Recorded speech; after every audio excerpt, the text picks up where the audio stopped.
se surtieron 224 millones de recetas. No hay 224 millones de personas en México, no hay 224 millones de derechohabientes en el Seguro Social. Y es más, de los derechohabientes del IMSS, no todos necesitan un medicamento. Ese es el primer tema. Usted acaba de decir algo que es falso. 10 millones de personas, y es justo la información que... Bueno, si quiere no tome en cuenta 10 millones de personas, 10 millones de recetas. Sí, bueno, pero es importante corregir porque es también su responsabilidad dar la información como es. Que en el ambiente aún persiste esta idea de que el presidente tiene algo más que COVID. Si en las próximas horas saldrá a dar algún mensaje en un video como ha sucedido en ocasiones anteriores. Gracias. Bueno, en el ambiente, quién sabe de quién. Ya aquí puntualmente el doctor Alcocer, que es posiblemente el médico con la mejor reputación y preparación del país y que está al frente de la Secretaría de Salud, pues ya nos presentó hace una hora el diagnóstico sobre el estado de salud del presidente. Desde luego que hay voces que se nutren de la desinformación, como dice uno de los libros, o posiblemente el libro más leído en la historia de la humanidad, pues esos son los que tienen podrida el alma. Bienvenidos, mexicanos, a una videoinformación más de su canal Legión Política. Yo soy su amigo Alberto Muth. Y a continuación veremos la humillación que le hacen a la periodista o pseudoperiodista de Reforma, Erika Hernández. Hemos visto que siempre se ha dedicado ella a atacar, golpetear. Cuando son cosas políticos, pues es bueno, hombre, es parte del show mediático que tienen estos medios tradicionales que quieren regresar a los privilegios anteriores. Lo que sí es lamentable, y no solamente ellos, muchísimos medios, pues han tratado de aumentar su rating a costa de la salud del presidente López Obrador. Y como ha dicho Adán Augusto, el secretario de Gobernación, quien ha dicho todos sus médicos de cabecera, pues el presidente está bien, solamente está en reposo, porque obviamente le dio COVID. No sé ustedes, amigos y amigas, al parecer les sorprende muchísimo, sobre todo a los derechangos, les sorprende muchísimo que una persona de 69 años que le da COVID, pues simplemente quieren que esté fresco como lechuga. No me dejan mentir, y al menos en mi caso específico, a mí me tumbó casi 2 semanas, e imagínense, yo soy al menos, tengo unos 30 y tantos. Entonces imagínense, ya quisiera yo tener la semblanza, ahora sí que la estatura que tiene el presidente López Obrador, y imagínense que trabaja como nadie. Me parece sorprendente, me parece lamentable, pues el comportamiento que tengan esos periodistas que a costa de su rating tratar de atacar al presidente, pero lo bueno que tenemos a 2 personajes súper ahora sí que súper atinados, como es el director del IMSS, que es Zoé Robledo, y obviamente el secretario de Gobernación, que por cierto igual Corcholata, Adán Augusto, le dan tremenda cátedra y que le dicen literal: deja de estar mintiendo, aquí no vengas a presentar tus datos, si se dicen ser medios serios, pues deja de decir mentiras. Pero vamos a verlo, amigos y amigas, y ahorita lo platicamos. Gracias, Erika Hernández de Reforma. Secretario, preguntarle, todavía en el ambiente ronda esta idea de que el presidente tiene algo más que COVID. Preguntarle, en comparación con otras ocasiones donde el presidente salía en un video a decir cómo se encontraba, ¿vamos a ver esto en las próximas horas y por qué no se ha hecho?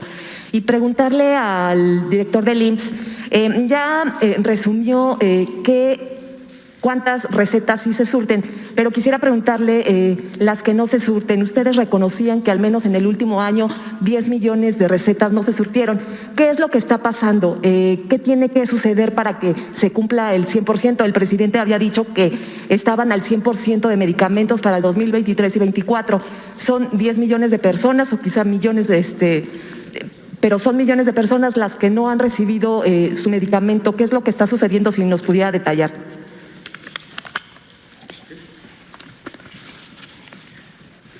Sí, gracias.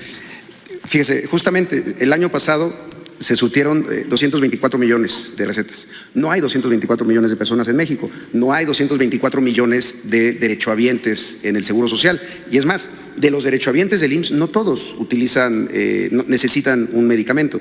Ese es el primer tema. Usted acaba de decir algo que es falso. 10 millones de personas, y es justo la información que... Bueno, si quiere no tome en cuenta 10 millones de personas, 10 millones de recetas. Sí, bueno, pero es importante corregir porque es también su responsabilidad dar la información como es. Entonces, no son 10 millones de personas. Hay muchas personas que reciben una receta con diferentes medicamentos. Y dentro de esos medicamentos puede haber alguno que cuando se reporta que no está surtida, porque se surtieron 2 de 3 medicamentos, pero no lo contamos como receta surtida. Entonces no necesariamente significa que la persona se fue a su casa sin los medicamentos que necesita. Ahora, de las recetas que no se surten, digamos, de las 224 que sí se surtieron completas y que nos reportan el 95% del surtimiento de recetas, ese otro 5% siempre lo hemos dicho. Claro que nos preocupa ese 5%, porque en el IMSS significan millones de recetas. Sin embargo, no significa que no se hayan entregado.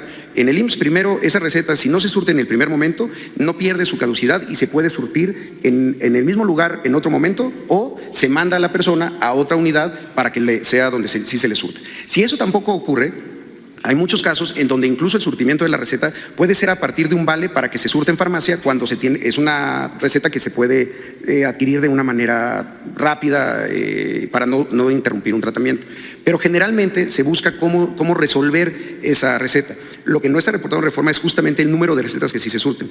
Adicionalmente a eso, pues sí hubo un decremento en el surtimiento de recetas durante la pandemia. La pandemia implicó el detenimiento de muchas actividades, muchos laboratorios por contagios de COVID en el mundo que le surten a México tuvieron bajas en su productividad, empezaron a haber incumplimientos en los propios contratos. Eso nunca debe de ser para nosotros un pretexto, ni mucho menos. Es simplemente una explicación de qué es lo que ocurre. Entonces, lo que nosotros buscamos siempre, y sobre todo en los tratamientos en donde tiene que haber una continuidad de la atención, es que si no se resuelve en el momento en la receta, en este porcentaje de casos del 5%, como ocurrió el año pasado, se resuelva en otro momento. Ahora, mucho se habla del 2018. En 2018 hubo 216 millones de recetas surtidas, pero un reporte del 99% de abasto, porque también había mucha facilidad de decir sobre lo que se solicitó, se abasteció un porcentaje del 99%, aunque no estuviera calculado en recetas surtidas. Hoy nosotros estamos diciendo las cosas de manera abierta sobre surtimiento de recetas, pero sí es importante aclarar que no significa en ningún momento que haya 10 millones de personas que se quedaron sin medicamentos. Entonces, de acuerdo con sus números, ¿cuántas recetas quedaron sin surtirse? El 4%. ¿A cuánto equivale? Pues tendría que ser el 4% de los 224 millones. Ahí y entonces, ¿las causas cuáles fueron puntualmente? Insisto, incumplimiento de contratos por parte de proveedores, pero no significa que esa persona, lo quiero reiterar, no significa que esa persona, cuando se hizo el reporte de una receta no surtida, se haya ido a su casa sin ningún medicamento, primero. Segundo, no significa que en el tiempo no se le haya surtido después, aunque no haya sido el surtimiento en el momento en el que la solicitó en la farmacia, no sé si me explico. El indicador lo que nos dice es cuántas recetas se rechazaron, pero ya después vamos completando con las que sí se cumplieron en otro momento, porque justamente lo que permite el sistema del IMSS es que si hay una unidad, un hospital o una unidad de medicina familiar que no tiene surtimiento, pero otro sí tiene suficiencia, le pueda proveer a la unidad vecina o a la unidad del mismo estado. Incluso entre estados se pueden compartir. Le voy a poner un ejemplo. Tuvimos un problema muy serio con un almacén en Coahuila. Hoy Coahuila estamos surtiendo porque otros estados surten, que eso es justamente lo que no pasaba en el tan defendido Seguro Popular, que no tenía forma de conectarse en un sistema único a nivel nacional. Entonces, lo que les digo es, nuestro nivel de surtimiento del año pasado estuvo arriba del 95% con 224 millones de recetas surtidas. Gracias. ¿Y cuál era su pregunta? Que en el ambiente aún persiste esta idea de que el presidente tiene algo más que COVID. Si en las próximas horas saldrá a dar algún mensaje en un video como ha sucedido en ocasiones anteriores. Gracias.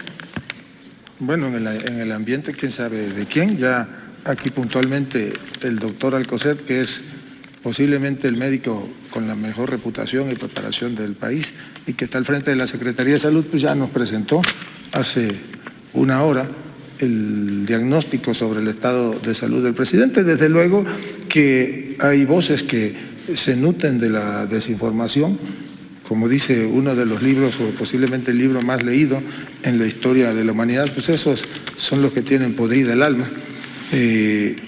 No hay nada que ocultar, hemos dicho desde el primer momento cuál es la situación y que el presidente se está recuperando. Ya el doctor Alcocer detalló incluso el medicamento, entiendo que le está siendo suministrado y está en reposo, en plena recuperación, y seguramente una vez que resulte negativo el análisis, pues ya estará presente aquí. Pues ya lo escucharon, amigos y amigas, al periodista de Reforma, y que le quepa bien a todos y cada uno de ellos, tremendo elotazo en el hocico, que es lo que se merecen por la desinformación que han estado provocando. Realmente es lamentable que ya dijeron que tuvo infarto, preinfarto, mamá de infarto y la mamada de todas las infartos, y simplemente lo hacen por ganar rating, por tratar de perjudicar la imagen del presidente, y es lamentable que se quieran colgar de eso. Honestamente, está bien que sean unos periodistas chayoteros que se vendan por unas monedas, Pero ya jugar con el caso de la salud, específicamente algo tan delicado, pues imagínense, eso dice mucho de la persona que son. Me queda claro que Erika Hernández quizá no es lo que ella quisiera decir, pero el guión establecido, que es el guión que le paga de la mano de la Reforma, pues simplemente tiene que salir a increpar de esta forma. Le dieron 2 elotazos, una por su parte, Zoé Robledo, y por otra parte, obviamente, el secretario de Gobernación, Adán Augusto, le da una cátedra de lo que representan. Quiso ingerir, quiso mentir, y simplemente con datos duros le demuestran lo que son. Muy mentirosos, esperemos que estos medios rectifiquen el camino, porque no está de más que tengan algunos, ahora sí que lectores, pero si a base de mentiras, pues créanme que la poca base de lectores que deben de tener, pues simplemente la van a perder. Amigos y amigas, no sé qué piensan ustedes, me gustaría que me pongan sus comentarios, recuerden que son los más valiosos. Y bueno, hasta aquí llega mi participación. Si les gustó el video, les invito a suscribirse a su canal de Legión Política, comparten la información para que más gente se entere de esta noticia, y de favor apóyennos con un poderosísimo like, que nos ayuda muchísimo a que YouTube nos recomiende y más gente se entere de esta información que obviamente en los chayomedios jamás vas a encontrar. Amigos y amigas, no me queda más que agradecerles por su tiempo, por su valiosísimo espacio y nos vemos en la próxima.